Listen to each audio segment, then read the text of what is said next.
here's another difficult one, is a 6-month rule.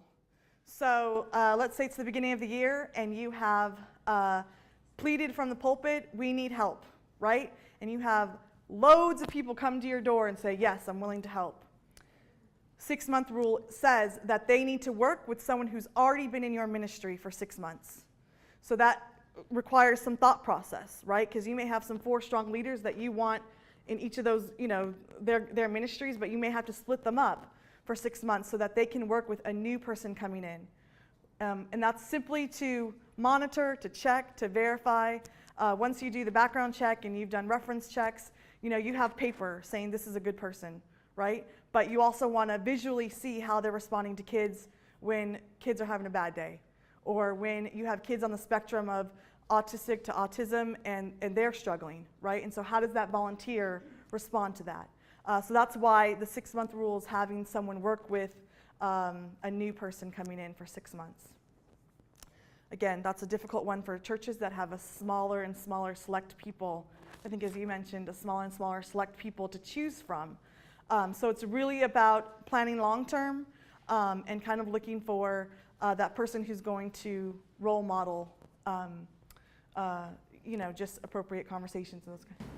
I think there's got to be a way to finesse that for somebody new coming into the church that wants to jump in and start volunteering right away, because we don't want to turn them off or scare them away by, them thinking, that we are, it's got to be a sensitive issue about the 6-month rule. There's got to be a good way to massage that, so that. Correct. So, how to introduce a 6-month rule to your volunteers is really difficult, right? You don't trust me, like I'm, a good person. So it's not about trust. It's just, here's our policy. You can always fall back to the policy, right? Like if you don't like my answer, here's our policy, right? And my job is to follow the policy. And so it may not be that they have to know that they have to do 6 months, but when you're planning people together, when you're pairing your 2 adults together, you're like, okay, I just background checked them, so I'm going to pair them with someone else who has already been cleared, they've been in our ministry for a couple years, those kinds of things. So it takes kind of like some planning on your end as leaders to make sure that that matches up, right?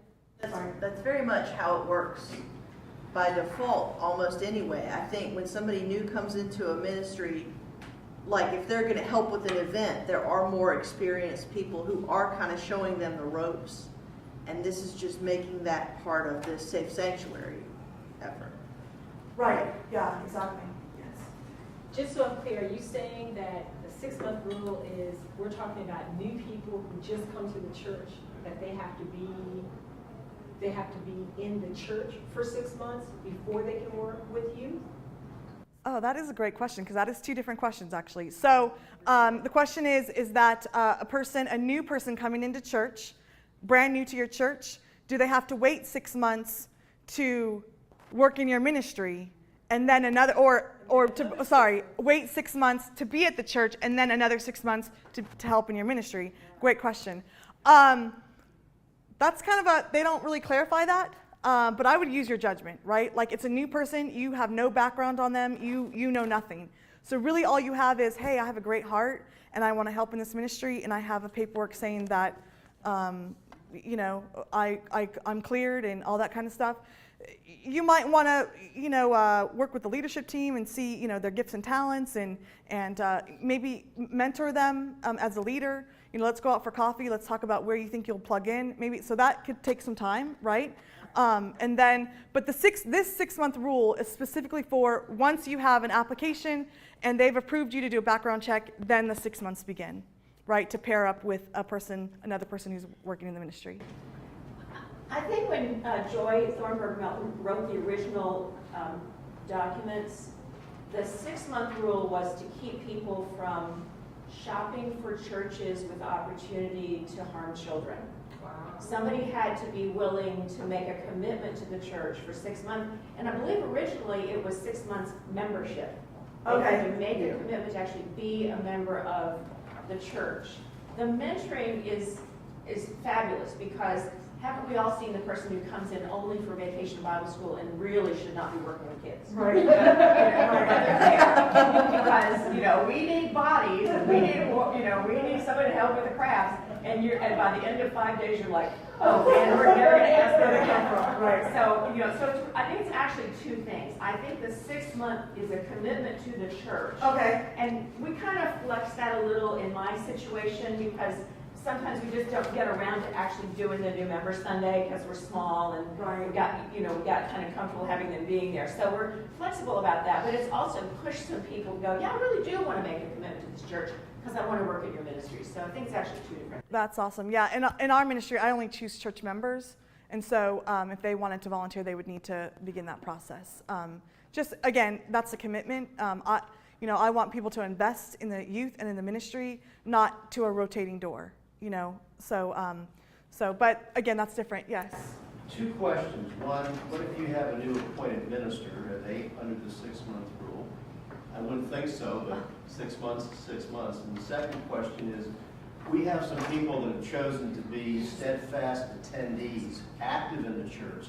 They have not chosen to become members. Are you saying you must go through membership in order to work with you? I think, so, question is, a new pastor coming to a church, and where do they fall into the 6 month rule, and people who are not members of your church volunteering in ministry. So I'll address the pastor question. The first one is they are background checked, so they... But we don't know them. Right, but the conference does. Right. As a pastor, I am vetted, fingerprinted, so I think the response to the 6 month rule for the pastor is there are tons of safeguards that are already in place at the conference level, and to get to the point that they're sending this person to you, that you can assume this person is safe with children. That said, my door has a window in it, but the 6 month rule, I don't think would have to apply to your new pastor. The rest of it would. Okay. And your second question was about members who People are not members that are active in the church and have been there a year. Correct. So I would think that is that's your church policy, right? So if that's what you decide and they have been background checked in that process and they've been Safe Sanctuaries trained, then in that setting, that is your box of operation, right? So that's where you're saying this is and I would, when you write your policy, write that in. Right, so that people who are not, you could word it that way, members or non-members, volunteer, whatever, however you want to word that, that is whatever your church policy says, right? As long as they've been background checked and Safe Sanctuary trained, right? So we've talked a lot about people who are actively involved in ministries. So there are exceptions to the rule, and you'll find when you start diving into how to implement Safe Sanctuaries that there are some exceptions. And this kind of, I think you asked the question about a helper with a cleared volunteer and leadership. So this could be your church members or non-church members. With this, it's suggested that they have a non-child contact job. So that could be your Sunday school data person who enters in new names and new members. That's still part of the team, but doesn't have direct contact with children or youth. Right? It could be a parent who is working with youth, but they are finance and budget, and so they may have some interaction with collecting money, but they're not specifically, doing program. What does cleared volunteer and leadership mean? So cleared. So they have gone through training, but they so it's in parentheses because you might have started that process. You might want to. A new family comes to town, or not a new family, that's not, a current family, children or youth who have been helping in ministry, 6 months after you've done your Safe Sanctuaries training at the beginning of the year, 4 to 6 months later say, I want to be involved in this. Could also be those parents who you sign up for a retreat, that kind of one-time thing. So they would be cleared, you go through that process, but you also want to make sure that they don't have non-child contact.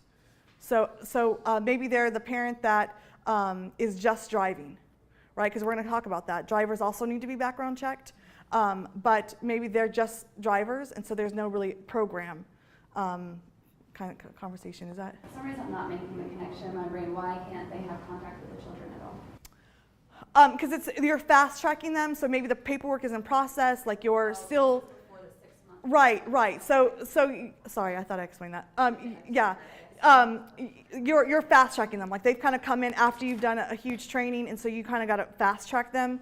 And so you want to make sure that they are not having a direct conversation or position with youth, yeah, or children. So quick cleared, yeah.